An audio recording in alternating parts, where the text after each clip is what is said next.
الشوط السابع سباق رقم 399 جائزة ابن صباح قسم ثاني. سباق القيادة العادية فقط والرابحة سباقا واحدا. مسافة السباق 1200 متر. عدد القيادة المشتركة 9.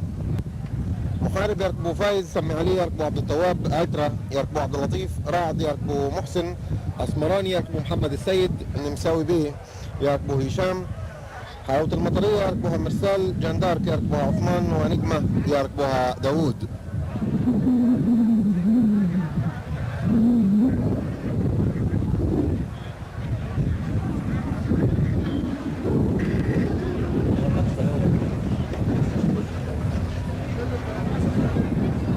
البدله لونها ايه؟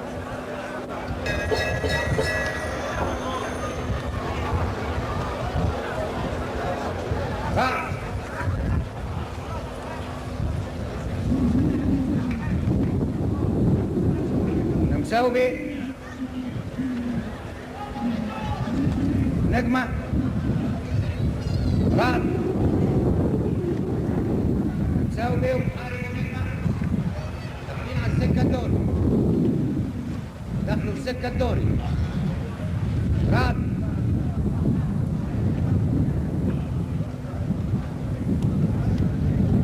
والنمساوي بيه محارب نجمة جندرك الرابعة 400 متر. رعد نمساوي بيه ونجمة رعد نجمة جاية من بره. نجمة يا ساتر يا رب، يا ساتر يا رب. نجمة رعد النمساوي بيه ومحارب. نجمة رعد النمساوي بيه. نجمة رعد نجمة رعد النمساوي بيه جندرك. نجمة رعد النمساوي بيه جندرك. وربنا يستر على مرسال. ايام سليم. هي رقم ايام سليم. هتشيل المسافه على سنة عليه. تقريبا هو مرسال سليم. انا بقول ربنا يستر على الجوكي.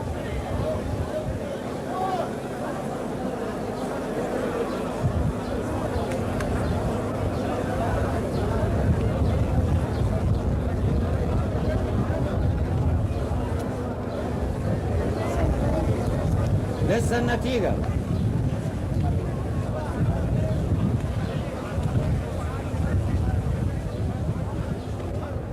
يا عمر